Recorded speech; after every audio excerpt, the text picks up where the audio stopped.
My journey to happiness through fitness and wellness. 3 years ago, I found myself constantly exhausted, unmotivated, and unhappy. My days were filled with stress, unhealthy eating habits, and endless hours of scrolling through social media, envying those who seemed to have it all together. I knew something had to change, but I didn't know where to start. One evening, while walking through the park, I saw an elderly man effortlessly jogging. His face was glowing with energy and joy.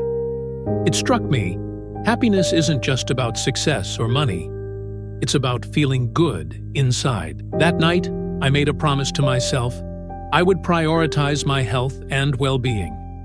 I started small, morning walks, swapping junk food for fresh fruits, and practicing mindfulness. At first, it was challenging. Waking up early felt like a battle, and resisting my favorite fast food was torture. But as weeks passed, I noticed changes. My body felt lighter.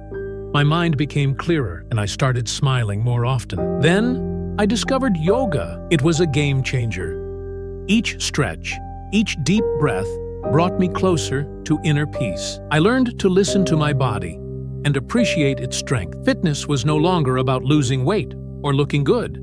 It was about feeling alive. Wellness followed naturally. I began meditating, journaling my thoughts, and surrounding myself with positive people. My journey wasn't perfect. There were days I felt demotivated, but every time I fell, I reminded myself why I started. Today, I wake up with energy, face challenges with confidence, and most importantly, I am genuinely happy. Fitness and wellness didn't just change my body, they transformed my life. And if I can do it, so can you.